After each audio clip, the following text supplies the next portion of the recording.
Shalom Bapak Ibu sekalian, selamat pagi, selamat bertemu kembali di rumah Tuhan.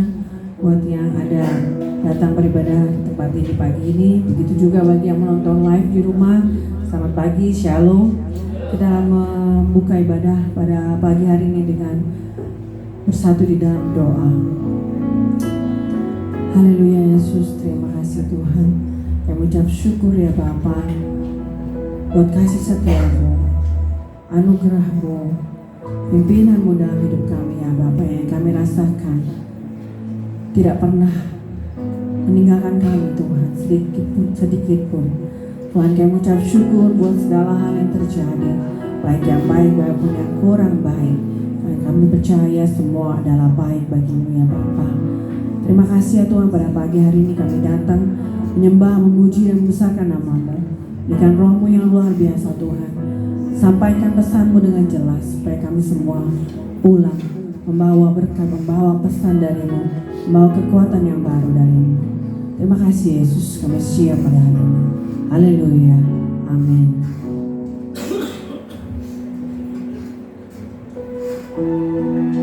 Pada pagi hari ini kami mau datang ya Tuhan, membawa persembahan kami ya Bapa, membawa kerinduan kami Tuhan. Haleluya.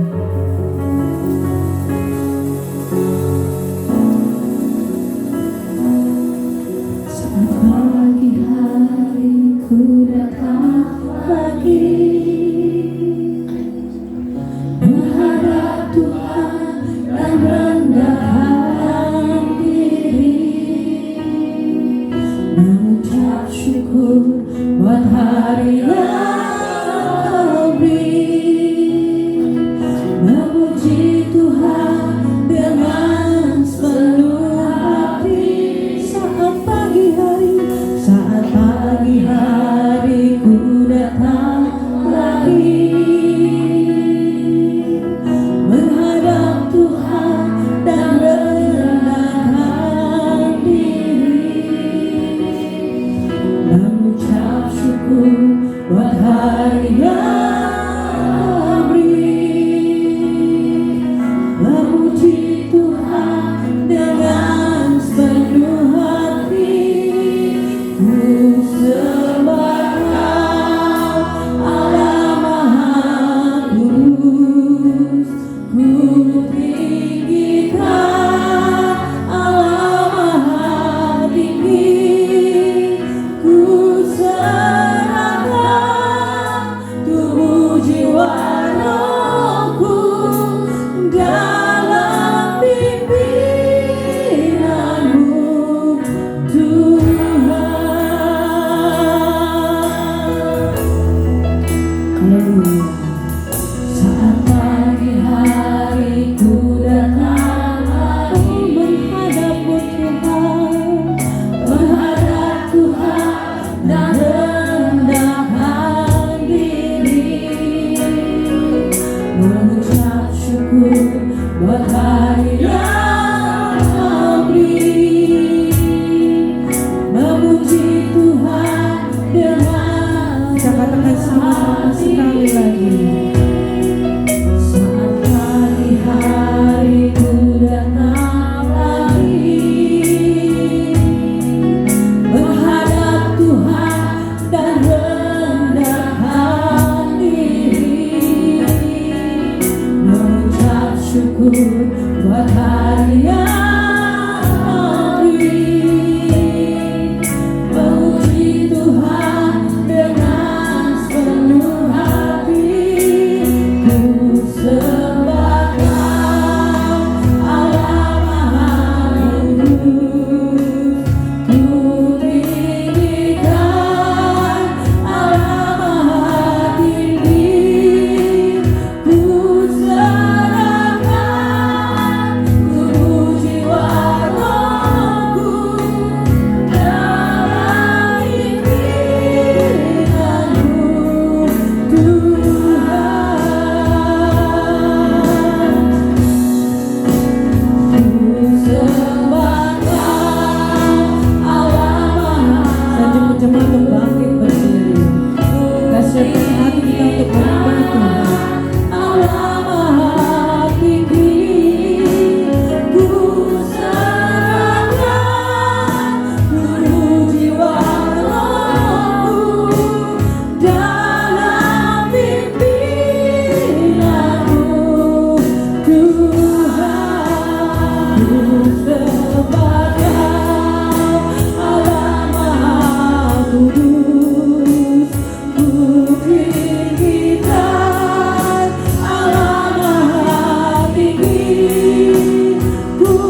Haleluya.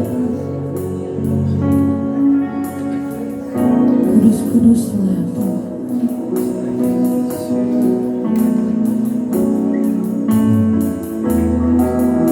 Haleluya Yesus.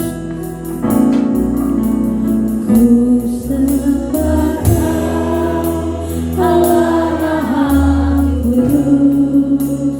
Ku tinggikan Allah Maha Tinggi.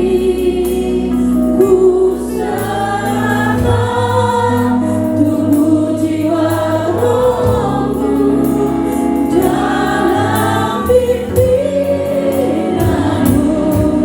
Tuhan. Ku serahkan Allah Maha Kudus. Ku tinggikan Allah Maha Tinggi. Ku serahkan tubuh jiwa rohku dalam pimpinanmu Tuhan. Ku serahkan tubuh jiwa rohku dalam pimpinanmu Tuhan.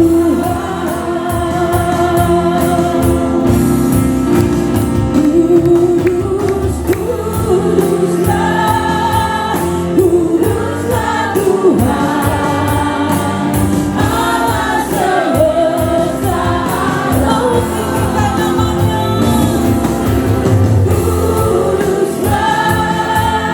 Kuduslah Tuhan,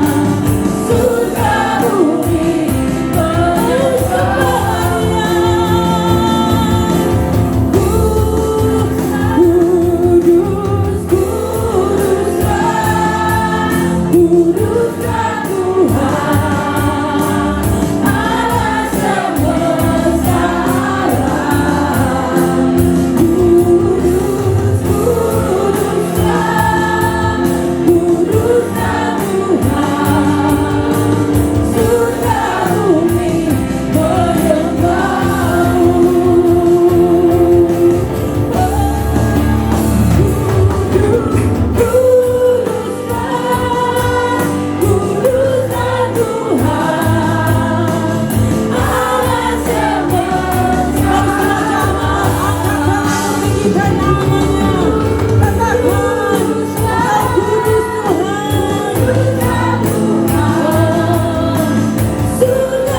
bumi menyembahnya. Kuduslah Tuhan, Allah semesta alam. Kuduslah Tuhan, surga bumi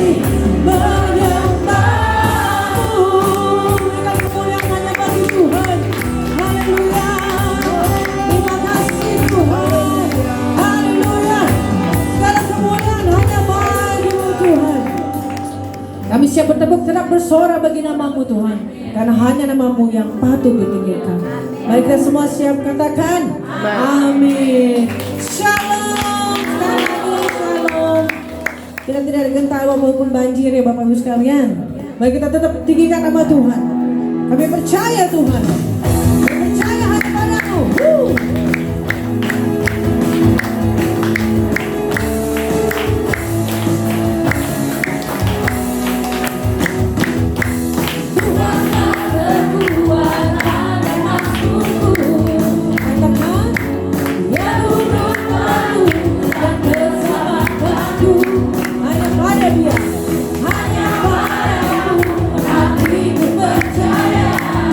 Dia mengalah kita.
Dan terpujilah namanya tinggi.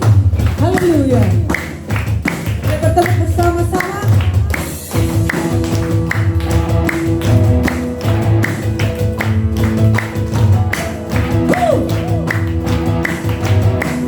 Mari bersama-sama bersorak. Terpujilah namamu Tuhan. Kuatkan penuh kemuliaan. Satu suara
apapun keadaan kita, walau gunung-gunung beranjak, walau bumi tidak ada lagi, tetap Tuhan ada buat kita. Haleluya. Adakan satu pujian, Tuhan yang bela.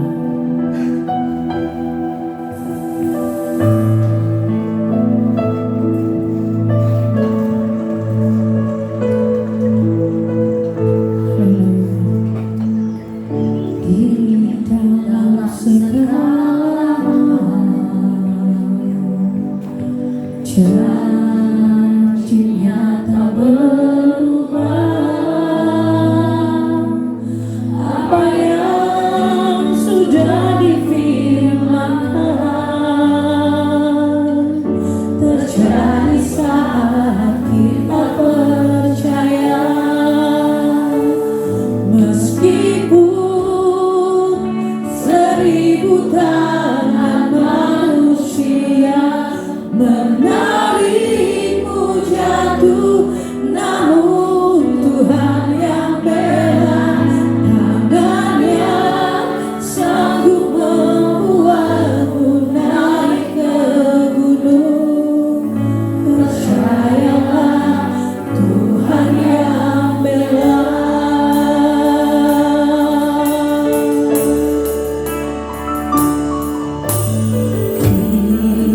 Dalam segala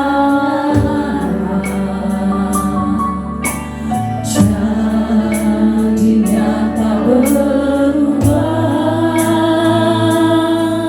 Apa yang sudah difirmankan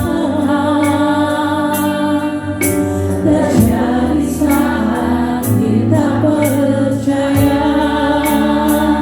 Meskipun 1000 tangan manusia menarikmu jatuh, namun Tuhan yang bela. Tangannya sanggup membuatmu naik ke gunung. Percayalah, Tuhan yang bela. Meskipun begitu banyak tangan mencoba membuat kita jatuh dan jatuh, percayalah Tuhan selalu membela kita. Kita hanya perlu Tuhan.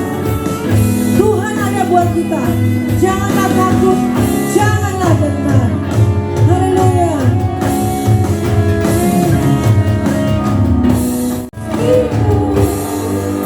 Seribu tangan manusia menarikmu jatuh, namun Tuhan yang bela. Tangannya sanggup membuatmu naik ke gunung. Percayalah, Tuhan yang Saya jumpa jemaat bangkit berdiri. meskipun 1000 tangan manusia menarikmu jatuh, namun Tuhan yang bela. Tangannya sanggup membuatmu naik ke gunung. Percayalah, Tuhan Sekali kita katakan meskipun 1000 tangan manusia menarikmu jatuh, namun Tuhan yang bela. silakan timbang hamba-Nya. Sanggup membuatmu naik ke gunung. Percayalah, Tuhan yang bela. Percayalah, Tuhan yang bela. Percayalah, Tuhan yang bela.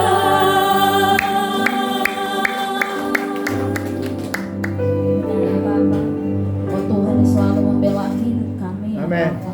Saat ini ya Tuhan kami akan Terima kasih. mendengarkan kebenaran firman-Mu. Ya. Biarlah ya Tuhan firman-Mu ini ya Tuhan Amin. boleh tertanam di dalam hati kami, Ya, Bapak. jatuh di tanah yang subur ya Ya. Tuhan, yaitu tanah hati kami, sehingga setiap firman itu boleh berbuah berlipat kali ganda ya Tuhan. Kau jamah setiap hati ya Tuhan, ya setiap hati boleh menjadi tanah yang subur ya Bapak. Terima kasih ya Tuhan. Saat ini ya Tuhan, bukan hamba-Mu yang berbicara, tetapi Roh-Mu yang berbicara ya Tuhan. Karena hamba-Mu ini hanyalah alat di dalam tangan-Mu.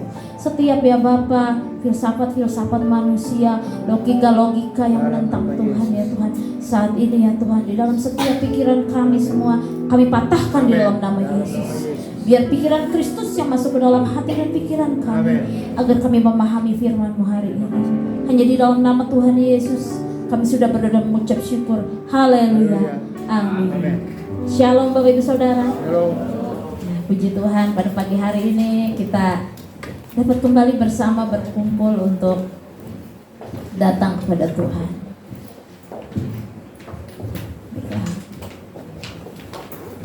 Tema yang hari ini saya bawakan adalah berkelakuan baik standar Allah. Berkelakuan baik standar Allah. Ya, dan tema bulan ini itu adalah mengerat carang-carang yang menghambat pertumbuhan.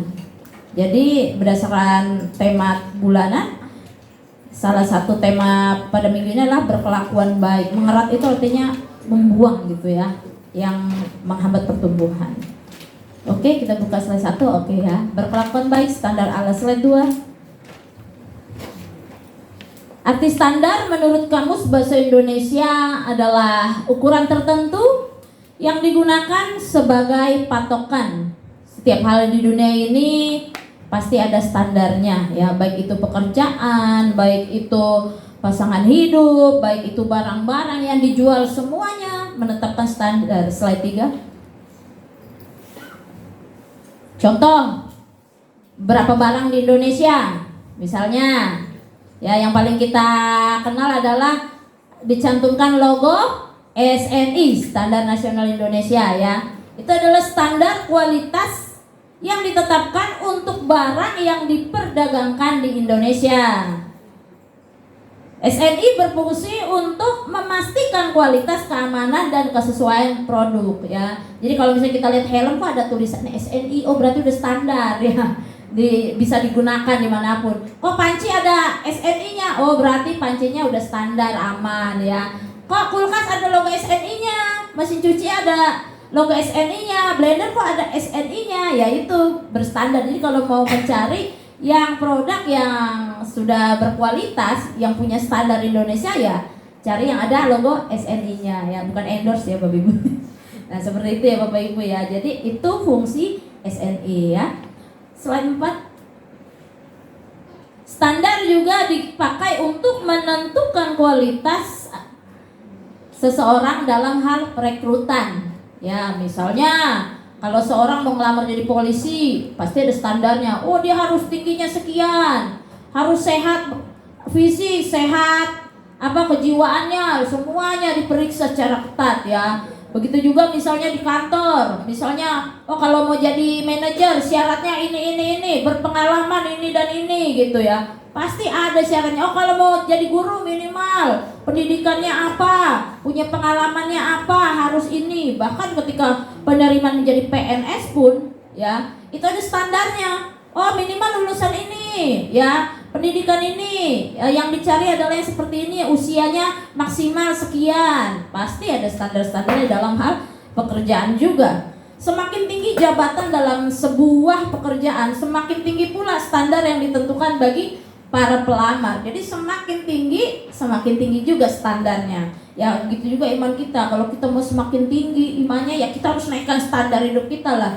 Perbesar kapasitas, jangan dari baru lahir, remaja, udah dewasa, berumah tangga, sampai punya cucu, gitu-gitu aja standar. Emang nih kalau standar buat standar jangan sampai Bapak Ibu Saudara ya. Slide 5. Nah demikiannya halnya kita pun harus punya standar di dalam bersikap dan berperilaku. Ya itu di slide 5, yaitu standar Allah. Mengapa kita perlu berkelakuan baik standar Allah? Ya kalau itu kan tadi produk-produk Indonesia standar SNI. Kalau orang-orang percaya, standar Allah pastinya ya, standar firman Allah. Ya, kita lihat mengapa kita harus punya iman berstandar Allah, punya kelakuan berstandar Allah. Ya, Yohanes 1 ayat 12 kita bisa baca. Yohanes 1 ayat 12 kita bisa membacanya sama-sama. 1, 2, 3. Tetapi semua orang yang menerimanya diberinya kuasa supaya menjadi anak-anak Allah, yaitu mereka yang percaya dalam namanya. Artinya apa? Setiap orang yang menerima. Kita adalah orang yang sudah menerima Yesus ya Bapak Ibu Saudara, amin. Ya, udah percaya dalam nama Yesus ya. Berarti kita adalah anak-anak Allah. Itu dia. Anak. Jadi Allah Bapak kita. Kenapa kita punya perilaku harus punya standar Allah, bukan mematokkan kepada standar dunia? Karena memang kita anaknya. Seorang anak harus mencerminkan sikap bapaknya, harus punya gen bapaknya. Ya, nah, sama kayak saya dengan bapak saya, ada mirip-miripnya ya, memang gennya begitu ya Bapak Ibu Saudara ya. Apa namanya, bapak saya dulu guru agama, saya jadi guru agama, kok bisa nurun ya, emang gennya begitu ya. Seperti itu Bapak Ibu Saudara, kita pun gitu, menurunkan gen orang tua kita. Kok mukanya mirip, kok sifatnya mirip, cara ngomongnya mirip, kalung-kalungnya mirip ya, ribut-ributnya mirip ya misalnya. Ya emang begitu, namanya juga anaknya ya. Nah sama kayak kita Bapak Ibu Saudara, kita juga mencerminkan bapak kita. Makanya karena kita anak-anak Allah, kita pun harus punya perilaku yang menunjukkan gennya Allah kepada dunia ini, ya, bukan gennya dunia Bapak Ibu Saudara, ya. Ayat ini menyatakan identitas, status jati diri kita ketika kita menerima dan percaya Yesus. Kita menjadi anak-anak Allah, sehingga sebagai anak-anak Allah kita harus mencerminkan siapa Bapak kita melalui perilaku kita sehari-hari. Ya, itu sebabnya kita harus berperilaku sesuai standarnya Allah. Saya ada menyiapkan beberapa kata yang bisa kita pilih secara cepat dan spontan Bapak Ibu Saudara di dalam slide 6. Ya, kita bisa milih manakah kata yang sebenar-benarnya paling kita sukai dan kita anggap lebih utama dalam hidup kita. Yang pertama, Tuhan atau hamba. Jawab dalam hati masing-masing ya. Nah, saya milihnya Tuhan. Enakan Tuhan daripada hamba, enak jadi hamba disuruh terus misalnya. Oh Tuhan, berarti saya pilih Tuhan ya. Berkat mujizat dan penyertaan Tuhan.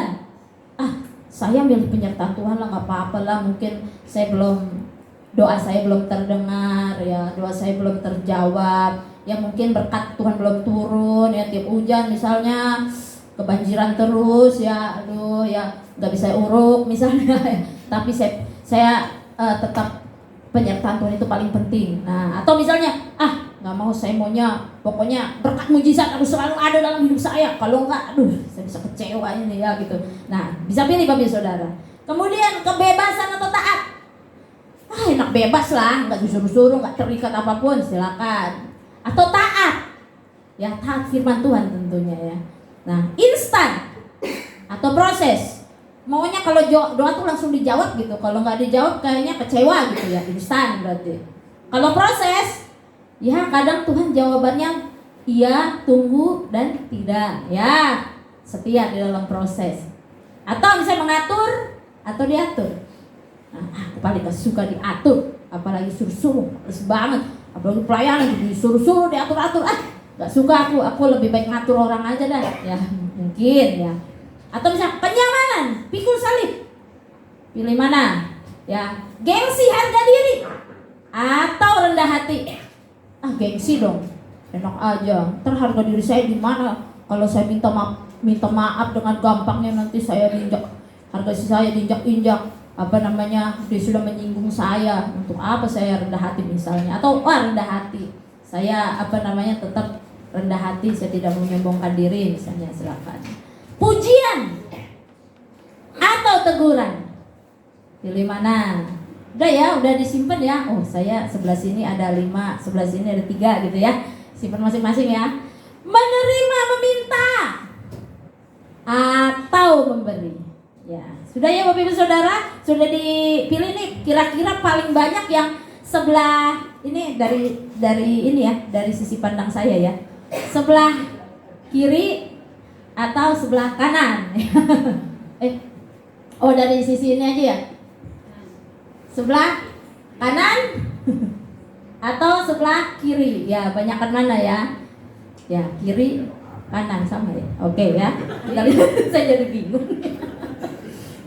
Oke, Bapak Saudara, pokoknya ada sebelah yang di bawah Tuhan itu adalah kata-kata yang lebih duluan, dan yang hamba ke bawahnya itu adalah kata-kata yang berikutnya, gitu aja ya, biar lebih gampang ya. Nah, mungkin kebanyakan orang lebih menyukai kata-kata yang setelahnya, yang menyusul dibandingkan kata-kata yang sebelumnya.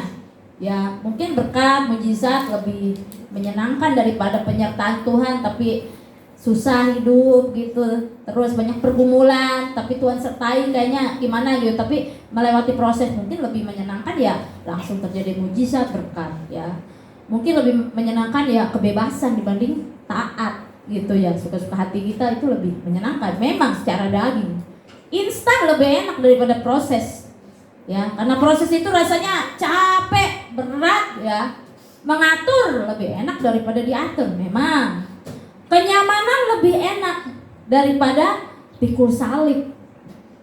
Gengsi, harga diri itu lebih utama mungkin daripada rendah hati. Pujian pasti lebih menyenangkan dibandingkan teguran. Ketika tegur rasanya hati ini sakit hati, ya rasanya di mana harga diri gua tegur-tegur gitu misalnya ya. Atau menerima, meminta lebih enak memang daripada memberi. Tapi Bapak Ibu Saudara, memang semua hal yang di sebelah depan ini lebih menyenangkan dibanding sebelah belakang. Namun jika kita lebih banyak memilih yang sebelah depan, itu artinya kehidupan kita masih di bawah standar sebagai anak-anak Allah. Nah, ini bisa untuk mensurvei diri kita sendiri, mengoreksi, waduh, banyakkan yang sebelah itu lagi, masih bawah standar. Saya udah di sebelah sini, berarti saya udah lumayan standarnya ya. Kita bisa menilai diri kita masing-masing, Bapak Ibu Saudara. Ya, mungkin kita mau yang enak-enaknya saja, tapi tidak mau bagian yang beratnya. Namun jika kita lebih banyak memilih yang bagian hamba ke bawah, nah itu berarti kita sudah memenuhi standar Allah gitu, seorang hamba ya. Ini juga yang teladan yang Tuhan Yesus lakukan, bukan? Ketika dia ada di dunia ini standarnya ya. Tuhan taat sampai mati, Tuhan melewati proses di salib untuk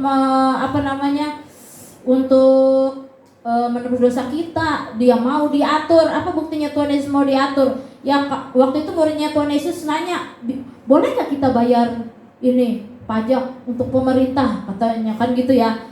Tuhan bilang, kembalikan apa yang menjadi hak. Kalau emang itu hak pemerintah ya kembalikan. Tuhan bilang, sampai disuruh mancing ikan, uangnya ada di mulut ikan itu, ya kan? Nah itu ya. Kita buka slide 7. Kita baca dalam Matius 5 ayat 43 sampai 48. Hari ini saya akan membahas salah satu standar perilaku karakter yang harus dimiliki Allah, yaitu di dalam kitab Matius 5 ayat 43 sampai 48. Kita buka sama-sama Bapak Ibu Saudara. Matius 5 ayat 43 sampai 48.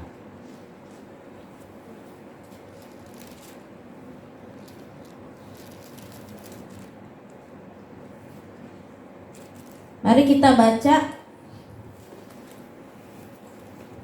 Kita baca secara bergantian ya Bapak Ibu Saudara. Saya ayat 43, Bapak Ibu Saudara 44 dan selanjutnya. Matius 5 ayat 43 sampai 48. Kamu telah mendengar firman, kasihilah sesamamu manusia dan bencilah musuhmu.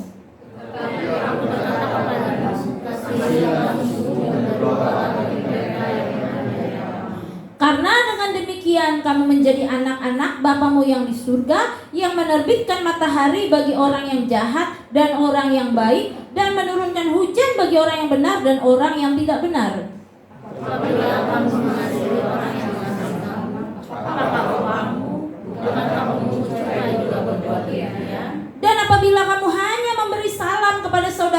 saudaramu saja, apakah lebihnya daripada perbuatan orang lain? Bukankah orang yang tidak mengenal Allah pun berbuat demikian?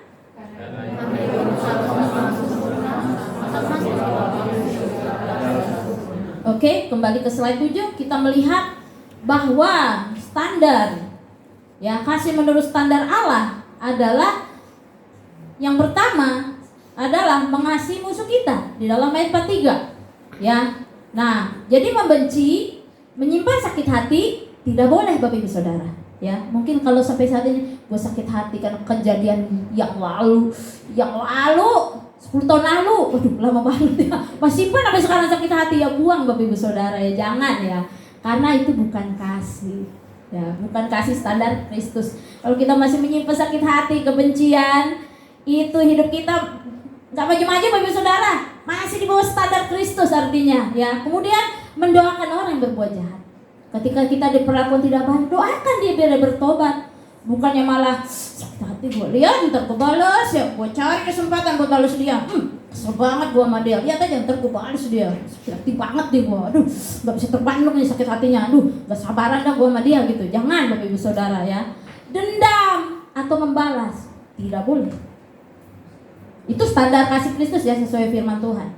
Kemudian apalagi memberi salam lebih dulu, karena firman Tuhan berkata, kalau kamu memberi salam hanya kepada saudara-saudaramu, apa kelebihanmu? Jadi artinya apa? Kepada tetangga beri salam, kepada musuh pun beri salam Bapak Ibu Saudara. Karena dikatakan kalau beri salam sama kepada saudara, apa kelebihanmu? Terkadang kita kalau lagi benci sama orang musuh, jangankan beri salam, lihat mukanya gua gak sudi gitu aduh jangan Bapak Ibu Saudara Kalau hati kita masih seperti itu Bapak Ibu Saudara berarti hidup kita masih di bawah standar Allah. Jadi kalau orang yang hidup sudah sesuai standar Allah, bahkan di atas standar Allah, dia mampu memberi salam ke musuhnya Bapak Ibu Saudara. Salam gitu. Walaupun dalam hati masih akit gitu tapi itulah ajaran Kristus. Pada musuh pun kita harus sanggup memberi salam, bukan malah membenci, bahkan nggak mau lihat mukanya. Kalau lihat dia mendingan gua nggak usah datang ke gereja dah. Kalau dia datang, nggak sudi banget gua datang ke gereja kalau dia datang gitu. Misalnya kalau pendeta itu khotbah, gua benci banget dia sama pendeta itu. Apapun yang dia ngomong pokoknya gua nggak peduli gitu, mau dia baik atau enggak, pokoknya gua udah benci sama dia gitu. Jadi semua yang firmankan pendeta itu misalnya nggak ada yang masuk ke hatinya. Kenapa? Karena udah dikasih tembok kebencian. Jangan sampai Bapak Ibu Saudara Jadi ini adalah standar Kristus, standar kasih Kristus menurut Matius 5 ayat 43 sampai 48. Nah, coba Bapak Ibu Saudara kita mengoreksi diri sendiri. Apakah saya sudah mengasihi musuh saya? Berat, aduh, saya udah sakit banget. Tapi harus Bapak Ibu Saudara. Tuhan Yesus saja emang nebus dosa manusia pilih kasih. Sama yang baik saya aja saya tebus. Kalau yang berbuat dosa yang menyakiti hati saya tidak akan saya tebus. Enggak kan? Tuhan Yesus tujuannya datang ke dunia nebus dosa, bukan buat orang yang benar, justru bukan buat orang yang salah sama dia, buat orang yang berdosa Bapak Saudara. Dosa itu di Alkitab menyakiti hati Tuhan. Jadi untuk orang yang menyakiti hati dia berani berkorban. Bayangkan Tuhan Yesus loh. Siapakah kita? Yang dengan bangganya kita nggak sudi gue kasih salam sama dia, nggak sudi gue lihat muka dia, udah muak gue misalnya gitu. Jangan Bapak Ibu Saudara Kalau kita punya pola pikir seperti itu, sekali lagi hidup kita masih di bawah standar firman Tuhan. Ada sebuah pohon yang dibiarkan bertumbuh di depan rumah, tapi pohon ini memang pas di pinggir pagar. Terus pas itu ada gang gitu, tetangganya deket lah, paling cuma 3 meter lah jalan berdekatan atau 2 meter gitu kan. Nah, pohon ini ternyata berduri gitu, makin lama makin tinggi. Udah diingetin tetangga, Pak itu pohonnya bukannya tajam Pak, pohon itu Pak, dipangkas aja Pak, dipotong aja, itu bahaya nanti kalau tetangga atau apaan sih? Biarin aja pohon-pohon saya suka dia tumbuh gede, biarin aja gitu kan misalnya kan. Akhirnya dia bertumbuh besar pohon itu. Akhirnya dahannya, durinya merambat ke luar jalan. Kadang ada orang lewat motor, namanya orang sekeliling kan lalu lalang jalan umum Kadang orang lewat motor kena pohon itu, aduh terluka. Ya, kadang dia punya anak pun lagi mau di pohon itu terluka juga ya. Karena semakin besar dibiarkan saja, nggak langsung dipotong gitu duri-durinya. Ya dari awal udah terlanjur besar susah motongnya, nanti terluka ya. Nah sama juga seperti rasa kecewa di dalam hidup kita Bapak Ibu Saudara. Kalau kita biarkan rasa kecewa kita diemin aja nih di sini, lama-lama dia akan mengakar, lama-lama dia akan tertanam di dalam hidup kita. Bukan hanya itu membuat kita melukai orang lain, tapi melukai diri sendiri, melukai orang sekeliling kita karena kita menyimpan sakit hati, karena kita menyimpan akar kepahitan. Kenapa saya bilang bisa melukai orang lain akar kepahitan itu? Ini Bapak Ibu Saudara, ketika kita punya pengalaman kekecewaan, akar kepahitan, itu tanpa sadar di alam bawah sadar kita akan pengennya maunya ketus sama orang, pengennya menyakiti hati orang gitu, pengennya kasar gitu. Kenapa? Karena ada rasa kecewa. Apalagi kepada orang yang kita kecewa gitu gara-gara dia. Ketemu dia walaupun mungkin bertemu tiap hari, tapi rasanya ya pengennya enggak sabar aja sama nih orang gitu loh. Karena ada rasa kecewa itu. Terkadang rasa kecewa itu juga bisa berdampak kepada keluarga kita. Kita menyimpan rasa kecewa di masa kecil, misalnya akan figur ayah, figur orang tua kita. Akhirnya kita menjadi, karena kekecewaan kita simpan, kita menjadi orang tua yang tidak baik kepada anak-anak kita. Kita menjadi pasangan yang tidak baik kepada pasangan kita. Kenapa? Karena rasa kecewa dan trauma itu disimpan, Bapak Saudara. Akhirnya dengan egois kita berkata, kamu harus seperti saya. Saya ini punya trauma. Saya ini punya rasa kecewa. Saya ini punya rasa sakit hati di masa lalu saya. Jadi kamu harus ngerti saya. Ketika kita berkata kamu harus ngerti saya, sebagai kita menyakiti orang sekeliling kita. Itu Bapak Ibu Saudara. Makanya jangan sampai kita menyimpan akar kepahitan di dalam kehidupan kita, karena itu adalah sangat berbahaya. Ada kita cara memperlakukan orang lain juga dengan tidak baik, karena kita punya akar kepahitan. Nah itu seperti pohon tadi, dibiarkan saja akhirnya makin besar, orang sekeliling jadi terluka karena apa yang dia pelihara. Bapak Ibu Saudara, jangan pelihara akar kepahitan, jangan pelihara rasa kecewa, karena itu melukai kita dan sekeliling kita. Akhirnya kasih kita menjadi dingin, akhirnya menghambat kasih di dalam hati kita, karena terhalang oleh duri-duri kepahitan. Kasih standar Allah tercermin dari caranya memperlakukan sesamanya. Bagaimana caranya memperlakukan orang tua?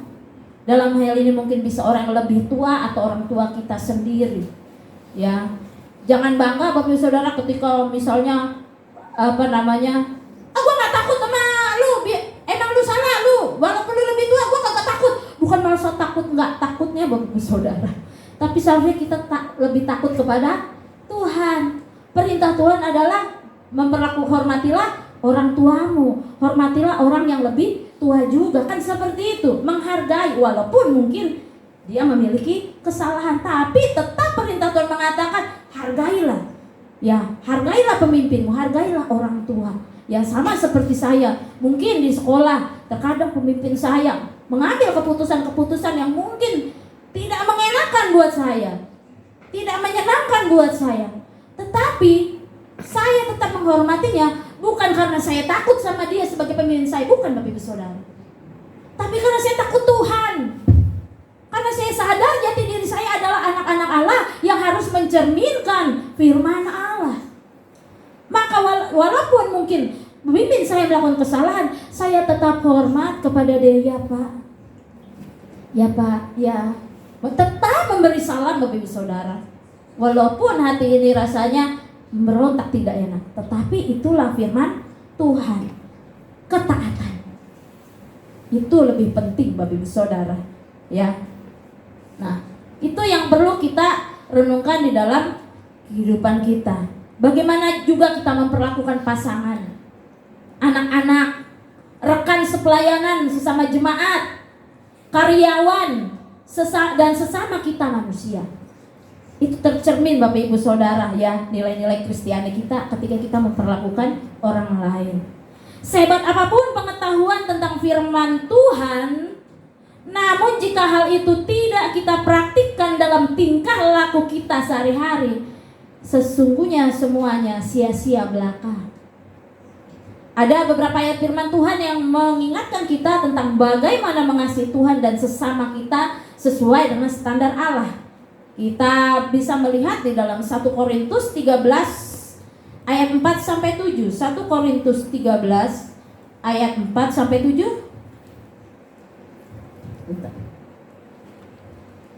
1 Korintus 13 ayat 4 sampai 7.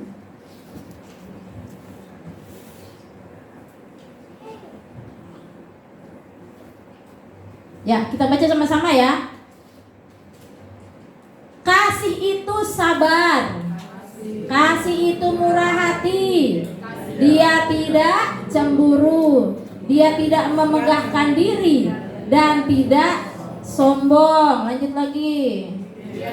Dia tidak melakukan apa yang tidak sopan dan tidak mencari keuntungan diri sendiri. Ia tidak pemarah dan tidak menyimpan kesalahan orang lain. Lanjut. Ia tidak bersukacita karena ketidakadilan, tetapi ia bersukacita karena. Coba kita lihat di slide 8. Di slide 8 di 1 Korintus 13 ayat 4 sampai 7 menjelaskan secara rinci bahwa kasih itu sabar. Mari sama-sama kita sebut kepada saudara. Tidak cemburu atau iri hati, tidak sombong, bersikap sopan. Nah, tadi yang saya bahas ya, tidak mencari keuntungan diri sendiri atau egois, tidak pemarah, tidak menyimpan kesalahan orang lain. Mana yang paling sering kita lakukan Bapak Ibu? Kita koreksi diri sendiri. Saya suka nyimpen kesalahan orang lain nih. Kesalahan 5 tahun lalu masih saya simpen gitu. Bisa jangan Bapak Ibu Saudara buang ya Bapak Ibu Saudara. Mungkin sombong tidak sombong dikatakan ya, kasih itu tidak sombong. Berarti sombong berarti tidak sombong lawannya sombong. Berarti sombong tidak punya kasih Bapak Ibu Saudara ya. Seperti itu ya. Sopan dibilang. Kasih itu bersikap terhadap siapa sopannya? Terhadap orang tua yang lebih tua, terhadap pasangan juga harus sopan Bapak Ibu Saudara ya. Jangan bilang mentang lu pasangan gua, mau gua tepok, mau gua apa, suka-suka gua, lu pasangan gua gitu ya. Mau gua maki-maki terserah gua lah, lu jadi pasangan gua. Jangan Bapak Ibu Saudara ya. Pasangan itu harus sopan Bapak Ibu Saudara ya. Boleh tahu gini, ini ngomongnya sopan, baik gitu ya. Kepada semua orang bersikap sopan santun Bapak Ibu Saudara. Itu menunjukkan kita punya kasih. Jadi sekali lagi jangan mengatakan gua kagak takut sama lu, biar lu lebih tua juga. Kalau lu salah pokoknya gua cecer lu ya, gua enggak takut sama lu. Jangan sampai Bapak Ibu Saudara kita punya sifat seperti itu. Kita lihat di dalam slide 9. Tema kita bulan ini adalah mengerat carang-carang yang menghambat pertumbuhan. Ya. Menyimpan rasa kecewa yang berujung menjadi akar kepahitan menghambat pertumbuhan iman dan karakter kasih Bapak Ibu Saudara. Jadi jika hari ini kita masih punya akar kepahitan, trauma atau rasa benci yang mendalam, lepaskan Bapak Ibu Saudara. Minta Tuhan lepaskan. Dan kita lihat slide 10. Cabut akar kepahitan dan tanamlah ya. Mungkin di bawah sadar kita ada trauma akar kepahitan, cabut Bapak Ibu Saudara. Tanam kasih di dalam kehidupan kita ya. Kita lihat di dalam 1 Korintus pasal 13 ayat 13. Kita buka lagi ayat firman Tuhan. 1 Korintus.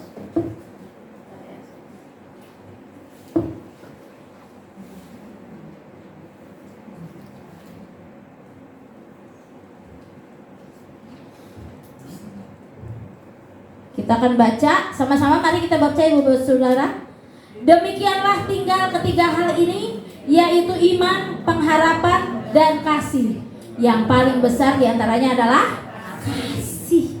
Jadi benar kasih kasih itu adalah dasar Bapak Ibu Saudara. Tanam kasih, akar kepahitan cabut, ganti dengan kasih Kristus.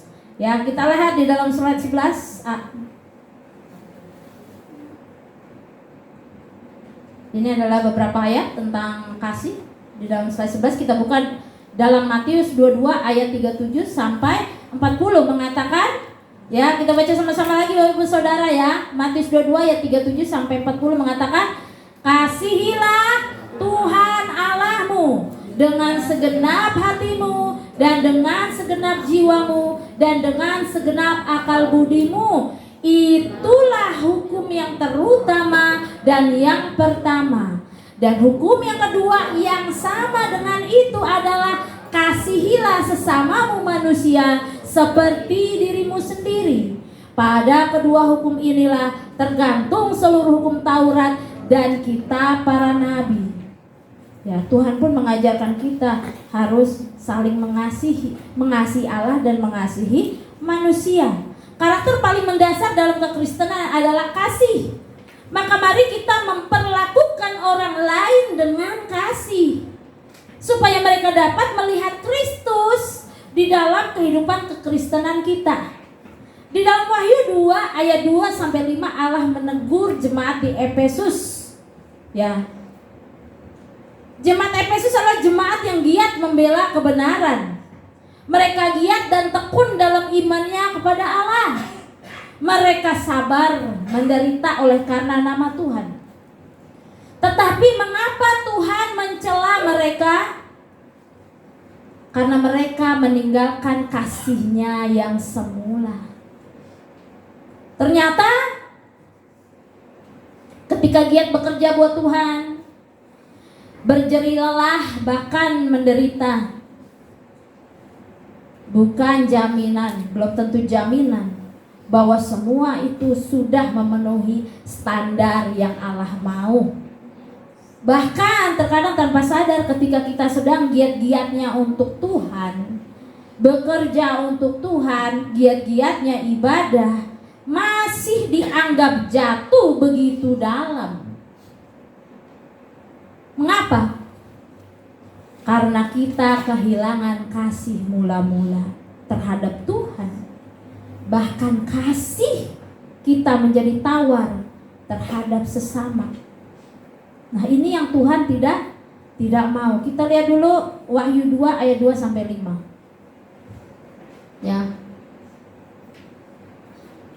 Dari ayat 2. Ini ya, teguran Tuhan kepada jemaat Efesus.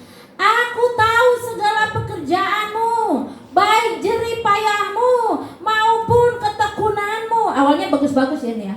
Aku tahu bahwa engkau tidak dapat sabar terhadap orang-orang jahat, bahwa engkau telah mencobai mereka yang menyebut dirinya rasul, tetapi yang sebenarnya tidak demikian, bahwa engkau telah mendapati mereka berdusta. Lanjut lagi. Dan engkau tetap sabar dan menderita oleh karena namaku, dan engkau tidak mengenal lelah. Lanjut. Namun demikian, ayat tadi kurang capek apa sih kalau dipikir untuk Tuhan ya. Tapi kita lihat di ayat 4.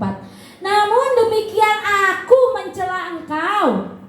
Bayangin, udah capek-capek nih melayani buat Tuhan, masih dicela sama Tuhan. Coba, kenapa? Karena engkau telah meninggalkan kasih-Mu yang semula. Lanjut.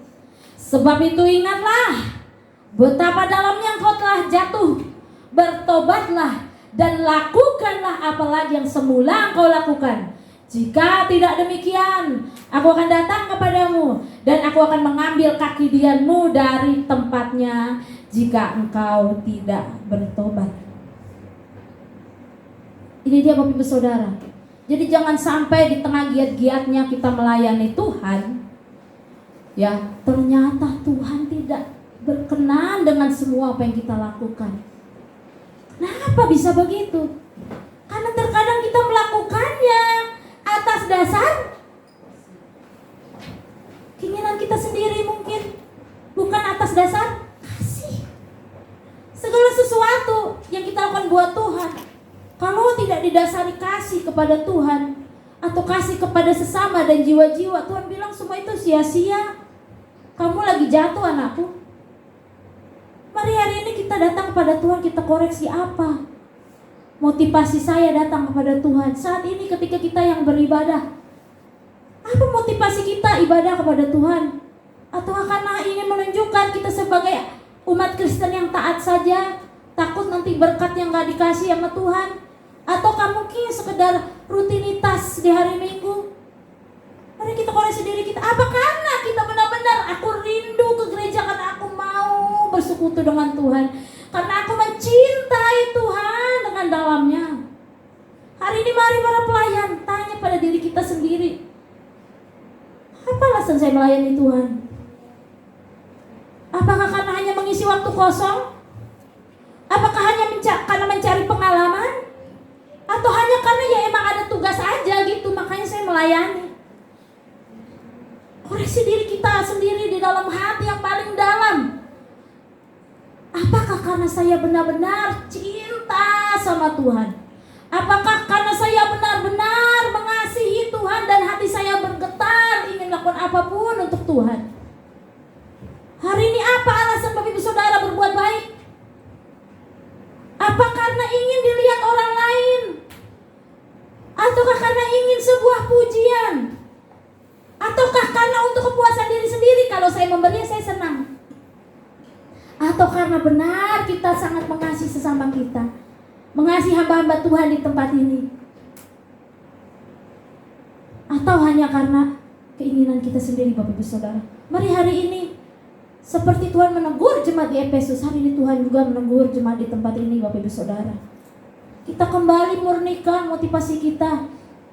Lakukanlah segala sesuatu dengan cinta, kasih yang dalam kepada Tuhan Bapak Ibu Saudara. Bukan hanya sekedar sebuah rutinitas kewajiban. Dan setelah kita lepas dari kewajiban itu, kita merasa bebas. Saya bisa melakukan apa saja yang saya mau, karena saya sudah lepas. Jangan Bapak Ibu Saudara. Ikatkan diri kita kepada Tuhan seumur hidup kita, menjadi hambanya yang setia seumur hidup kita Bapak Ibu Saudara. Seperti Yesus yang taat sampai mati, kita pun mau belajar taat sampai mati Bapak Ibu Saudara. Kasih yang mendalam kepada Allah dan sesama itu harus menjadi dasar kita beribadah, melayani dan berbuat baik. Jika bukan itu dasarnya Bapak Ibu Saudara hanya karena nggak enak apa pendeta, makanya saya datang ke gereja ntar ditanyain gitu ya misalnya. Betapa lemahnya dasar ibadah kita Bapak Ibu Saudara. Betapa lemahnya dasar perbuatan baik kita. Dan betapa lemahnya dasar pelayanan kita. Itulah sebabnya ketika kita mengalami masalah dalam hidup kita, ada gesekan dengan sesama kita, kita menjadi kecewa dan mundur. Kenapa? Karena motivasi kita bukan melayani, beribadah bukan karena kasih kepada Allah. Tapi ketika kita punya motivasi karena apa yang kita lakukan semua karena cinta kasih kita kepada Tuhan dan kepada sesama. Apapun yang terjadi, gesekanlah, cobaanlah, rintangan dalam hidup, kita tidak akan menyerah dan mundur Bapak Ibu Saudara. Karena kita punya cinta yang dalam kepada Tuhan. Ketika saya merenungkan firman Tuhan ini, hati saya begitu bergetar Bapak Ibu Saudara. Dan saya merasa sangat terharu akan firman Tuhan ini. Itu juga mengoreksi hati saya, bahwa apa yang kita harus lakukan adalah kita harus benar-benar melakukan segala sesuatu berdasarkan cinta yang dalam kepada Tuhan.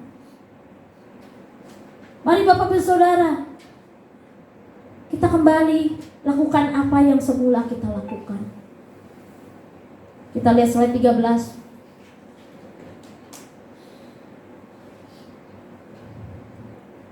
Jika ibadah dan pelayanan kita tidak didasari oleh kasih yang mendalam kepada Allah dan kepada sesama, betapa lemahnya dasar dari ibadah kita, perbuatan baik kita, dan pelayanan kita. Sekali lagi, firman Tuhan mengatakan, mari lakukanlah lagi apa yang semula engkau lakukan. Jika semula kita begitu tekun beribadah dan bersekutu, kembalilah lagi, lakukan. Namun dengan sikap hati yang sudah diperbaharui Bapak Ibu Saudara. Jika semula kita begitu antusias untuk melayani, lakukanlah lagi dengan kasih yang mendalam kepada Tuhan dan jiwa-jiwa. Jika semula kita begitu tekun untuk berdoa dan menjalin hubungan yang dalam dengan Tuhan melalui doa pribadi, melalui mesbah keluarga, maka saat ini lakukanlah lagi Bapak Ibu Saudara. Jika mungkin memang sejak semula kita belum melakukan semua ini, maka mari kita mulai lakukan semuanya dengan kasih yang mendalam kepada Allah. Jadikanlah kasih yang mendalam kepada Allah dan sesama sebagai dasar dari segala sesuatu yang kita lakukan. Slide 14.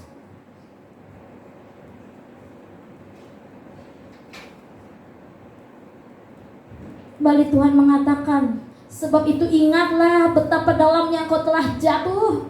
Bertobatlah dan lakukanlah lagi apa yang semula engkau lakukan. Jika tidak demikian, aku akan datang kepadamu dan aku akan mengambil kaki dianmu dari tempatnya jikalau engkau tidak bertobat. Kaki dian artinya penyertaan Tuhan Bapak Ibu Saudara. Berkat Bapak Ibu Saudara, cahaya kasih-Nya, firman Tuhan itu, rema Tuhan. Mari pada saat ini kita renungkan, apakah kasih mula-mula itu masih berkobar di dalam kehidupan kita? Jika kita merasa kasih itu mulai padam, mintalah Tuhan nyalakan kembali kasih yang mulai padam itu, sehingga kita dapat melakukan kembali dengan segala sesuatu dengan kasih yang berkobar itu, sehingga kita juga dapat menjadi anak-anak Allah yang sesuai dengan standar kebenaran firman Allah. Sebagai ayat penutup, mari kita baca sama-sama di dalam Matius 5 ayat 20. Matius 5 ayat 20. Demikian firman Tuhan. Ya, jika yang sudah ketemu, ya, mari kita baca bersama-sama. 1, 2, 3. Maka aku berkata kepadamu, jika hidup keagamaanmu tidak lebih benar daripada hidup keagamaan ahli-ahli Taurat dan orang-orang Farisi, sesungguhnya kamu tidak akan masuk ke dalam kerajaan surga. Itu standar yang Allah mau dalam hidup kita.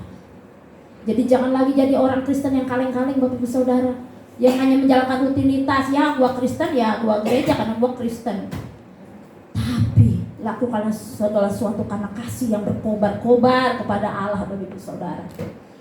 Amin buat firman Tuhan. Mari saat ini kita mau menyanyikan pujian. Ubah hatiku Tuhan seputih hatimu, biar hatiku boleh ya Tuhan bangkitkan lagi cinta kasih kepadamu dalam hatiku, agar aku dapat melakukan segala sesuatu karena aku mencintai Tuhan. Haleluya.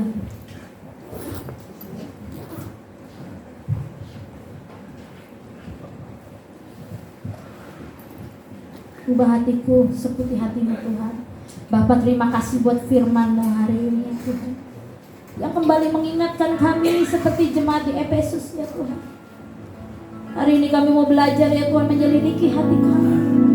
Apakah cinta kami masih berkobar-kobar buat Tuhan dan sesama kami, atau sudah kering, bahkan layu, bahkan padam ya Tuhan. Hari ini kembalikan kasih yang berkobar itu di dalam hati kami, agar kami dapat mencintai Tuhan dengan sepenuh hati. Kami dapat mengasihi sesama kami dan memperlakukan mereka dengan baik ya Tuhan.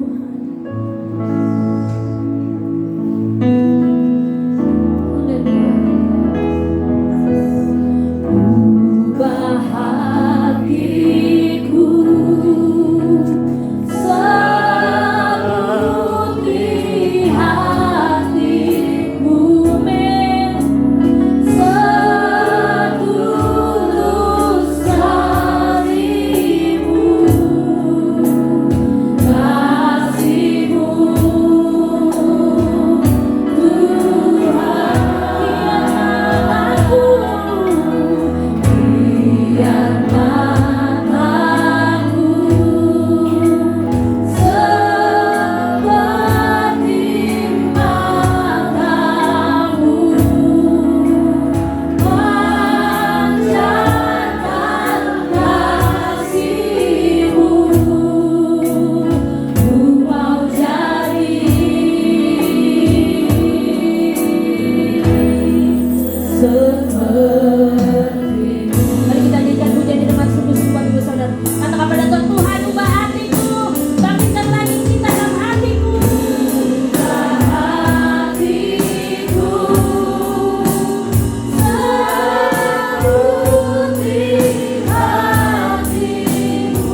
Tuhan, biar firman-Mu itu boleh tertanam di dalam hati kami untuk menyalakan kembali cinta kasih kami yang mendalam kepada Tuhan, untuk menyalakan kembali kasih kami yang mendalam kepada sesama kami ya Tuhan, sehingga melalui kasih itu Tuhan, kami dimampukan menjadi anak-anak Allah yang berkelakuan sesuai standar firman Allah ya Bapa. Terima kasih ya Tuhan, biarlah Roh-Mu memampukan kami ya Bapa. Terima kasih Tuhan buat firman-Mu hari ini. Segala hormat kemuliaan hanya bagi-Mu. Di dalam nama Tuhan Yesus kami sudah berdoa dan bersyukur. Haleluya.